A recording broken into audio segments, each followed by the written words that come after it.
होनी को कौन टाल सकता है। एक ब्राह्मण और यमदूत की कहानी। किसी गांव में एक बुद्धिमान ब्राह्मण रहता था। उसका एक मित्र था जो एक पैर से लंगड़ा तथा बहरा था। वह दूसरे गांव में रहता था। एक दिन वह ज्ञानी ब्राह्मण अपने बचपन के मित्र से मिलने के लिए घर से निकला। उसके दोस्त का घर काफी दूर था। वह ब्राह्मण रास्ते में जा ही रहा था कि उसे अचानक एक हष्ट पुष्ट आदमी दिखाई दिया। वह भी उस ब्राह्मण के साथ चलने लगा।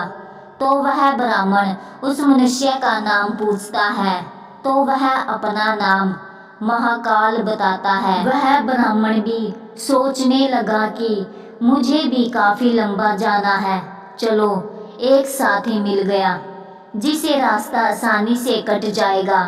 अब ब्राह्मण और महाकाल दोनों साथ साथ चल रहे थे कि अचानक एक गांव आ गया।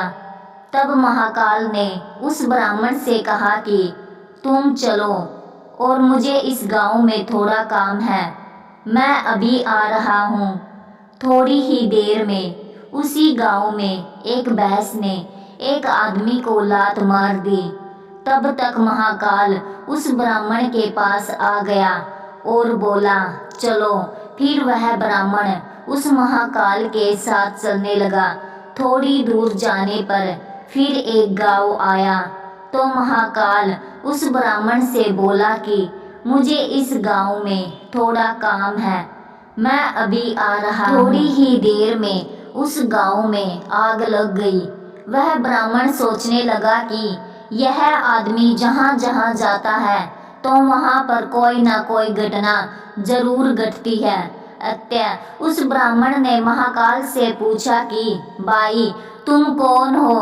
ब्राह्मण की बात सुनकर महाकाल बोला मैं यमदूत हूँ, मनुष्यों के प्राण हरण करना मेरा काम है। उसके बाद ब्राह्मण ने महाकाल से पूछा कि अगर तुम यमदूत हो तो ये बताओ कि अगली मृत्यु किसकी होने वाली है। तब महाकाल ने कहा कि अगली मृत्यु तुम्हारे उसी मित्र की होने वाली है जिसे तुम मिलने के लिए जा रहे हो। वह ब्राह्मण सोचने लगा यदि ऐसी बात है तो मैं अपने मित्र से मिलने नहीं जाऊंगा। महाकाल ने ब्राह्मण से कहा कि तुम जो सोच रहे हो ऐसा कुछ भी नहीं होगा, होनी अटल है इसलिए होकर ही रहेगी। थोड़ी देर में उस ब्राह्मण ने देखा कि उसका मित्र उससे मिलने के लिए बड़ी तेजी से चला आ रहा है। जैसे ही उसका मित्र उस ब्राह्मण के पास पहुंचता है, हृदयाघात होने के कारण उसकी मृत्यु हो जाती है। इससे उस ब्राह्मण को बड़ा पछतावा होता है। वह ब्राह्मण उस महाकाल से पूछता है अच्छा ये बताओ कि मेरी मृत्यु कब और कैसे होगी। तब महाकाल ने कहा कि तुम्हारी मृत्यु ठीक 6 महीने बाद दूसरे राज्य में फांसी लगने से होगी। वह ब्राह्मण फिर अपने घर गया और सीधे अपने राज्य के राजा के पास गया और ब्राह्मण ने राजा से सारी बात बता दी। तब राजा ने राज्य सभा में यह प्रश्न सबके सामने रखा। तब उस राज्य सभा में यह फैसला लिया गया कि यदि ऐसी बात है तो वह ब्राह्मण इसी राजमहल में 6 महीने तक रहेगा। राजा ने ब्राह्मण के लिए राजमहल में व्यवस्था करवा दी। धीरे धीरे समय व्यतीत हो रहा था। उस ब्राह्मण को नींद में चलने की बीमारी थी और यह बात उस ब्राह्मण को नहीं मालूम थी। जिस दिन उसकी मृत्यु होने वाली थी उसी रात्रि को वह ब्राह्मण राजमहल से निकलकर दूसरे राज्य के राजमहल में जाकर राजा के शयन कक्ष में राजा और रानी दोनों के बीच में जाकर सो गया।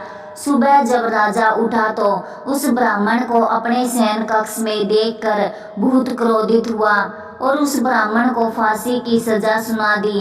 तब उस ब्राह्मण ने उस राजा को सारी बात बताई, जिसको सुनकर वह राजा अपना एक गुप्तचर अपने पड़ोसी राज्य के राजा के पास भेजकर सारी जानकारी ले ली। जिसको सुनकर वह राजा अपने फैसले पर बहुत पछता रहा था। लेकिन उस राज्य का एक नियम था कि एक बार राजा जो सजा सुना दे फिर चाह कर भी उसे नहीं बदल सकता। राजा ने एक राजसभा बुलाई और इसका उपाय पूछा। तब उस राजसभा में यह फैसला लिया गया कि एक पतले धागे का फंदा बनाकर आप ब्राह्मण को पहनाकर अपना वचन पूरा कर लीजिए। फंदा पतला होने के कारण ब्राह्मण की मृत्यु भी नहीं होगी। तब एक पतले धागे से फांसी का फंदा बनाया गया और उसके अगले दिन ब्राह्मण के गले में डाल दिया गया। सभी ने यह सोचा था कि ब्राह्मण को कुछ नहीं होगा, लेकिन उस पतले धागे की वजह से उस ब्राह्मण का गला कट गया और खून तेजी से निकलने लगा। ज्यादा खून बह जाने की वजह से उस ब्राह्मण की मृत्यु हो गई। दोस्तों, इस कहानी से हमें यह शिक्षा मिलती है कि हमारे भाग्य में लिखा होता है वो हर हाल में होकर ही रहता है, उसे बदला या काटा नहीं जा सकता। दोस्तों, आपको ये कहानी कैसी लगी कृपया कमेंट करके जरूर बताइए। वीडियो पसंद आया हो तो लाइक और सब्सक्राइब करें। धन्यवाद।